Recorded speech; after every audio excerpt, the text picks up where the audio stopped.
अच्छा बुराई पर अच्छाई की विजय का प्रतीक है।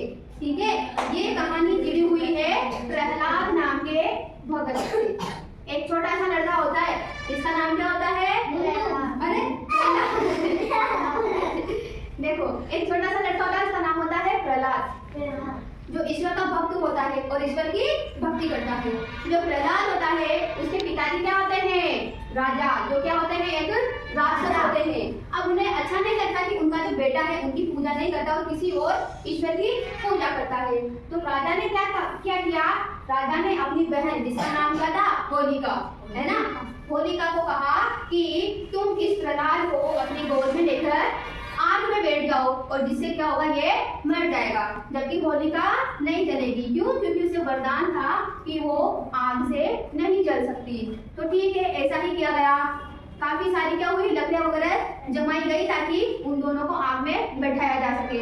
जैसे ही होलिका प्रहलाद को गोद में लेके अग्नि में बैठी तो प्रहलाद तो बच गया, लेकिन जो होलिका थी वो जलकर भस्म हो गई। ऐसा क्यों हुआ? क्योंकि जो प्रहलाद था वो क्या था? ईश्वर का भक्त था। और जैसे ही वो अग्नि में बैठे, प्रहलाद ने ईश्वर का सुमिरन शुरू कर दिया, जिससे उसके शरीर पर एक कवच बन गया और उस कवच की वजह से वो आग में नहीं जल पाया, है ना। तो इसी ये कहानी है और भक्त प्रहलाद की वजह से ही आज जो वर्तमान में होली का उत्सव त्योहार मनाया जाता है वो भक्त प्रहलाद की याद में ही मनाया जाता है। होली खेलते हैं, रंगों से खेलते हैं ना हम लोग, और रंगों से खेलने से पहले एक दिन क्या करते हैं? होलिका जलाई जाती है। तो होलिका क्या थी? बुराई थी, और अच्छाई क्या थी? प्रहलाद। इसलिए होली जो त्योहार है उसको क्या कहा जाता है? बुराई पर अच्छाई की प्रतीक है। कौन? होली। ठीक है, आप लोगों को समझ में आया आपकी होली क्यों मनाई जाती है? समझ आया? पूछूं आप लोगों से? नहीं, कौन बताएगा? नहीं बताओ। अच्छा चलो खड़े हो। यस, दादाजी पूछा नहीं करता। हाँ, अच्छा ये बताओ, प्रहलाद को उसके पिता क्यों मारना चाहते थे? वो उसके पिताजी की सेवा नहीं करता था। उनको पूछता नहीं था, उनको ईश्वर के तुल्य नहीं मानता था। ठीक है ना।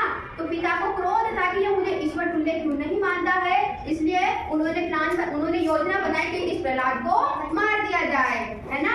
अच्छा, प्रहलाद किसकी गोद में बैठा था? बताओ, खड़े होकर बताओ। प्रहलाद खड़े होकर बताओ, प्रहलाद किसकी गोद में बैठा था? होलिका की गोद में। तो होलिका प्रहलाद की क्या लगी? बुआ ही थी ना। आग में कौन जलकर राख हो गया था? होलिका। और प्रहलाद क्यों नहीं जला था? क्योंकि वो ईश्वर की भक्ति करता था और ईश्वर का नाम लेता था, इसलिए वो। तो आप लोगों को ये पता चला ना कि होली का त्योहार क्यों मनाया जाता है? क्यों मनाया जाता है? भक्त प्रहलाद की याद में मनाया जाता है। और होली किसका प्रतीक है? बुराई पर अच्छाई का प्रतीक है। क्या है? किसका प्रतीक है होली? बुराई की हार हुई ना। होलिका बुरी थी इसलिए जलकर भस्म हो गई, और अच्छाई की विजय हुई ना। प्रहलाद का था, अच्छा था, इसलिए नहीं जला ना वो। तो इसलिए होली के त्योहार को क्या बोला जाता है? बुराई पर अच्छाई की विजय का प्रतीक है ना। अच्छा, किससे खेलते हो? रंग से खेलते हो कि गुलाल से? गुलाल से, है ना। कैसा लगता है होली खेलते? अच्छा लगता है। और इसके अलावा कुछ खाते पीते भी हैं क्या? क्या? दाल, बाटी, लड्डू। अरे होली के दिन क्या खाते हैं? ठंडाई पीते हैं, है ना। गुजिया खाते हैं, नहीं खाते क्या? तो फिर कचौड़ी खाते हैं, कचौड़ी भी खाते हैं, है ना। अरे नहीं खाते क्या? देखो, जब हम ना गुलाल से या रंगों से खेलते हैं तो घर पर हम नहीं बनाते क्या? अच्छी स्वादिष्ट वैरायटी खाने की, गुजिया, कचौड़ी, दही बड़े, ठंडाई नहीं बनाते क्या?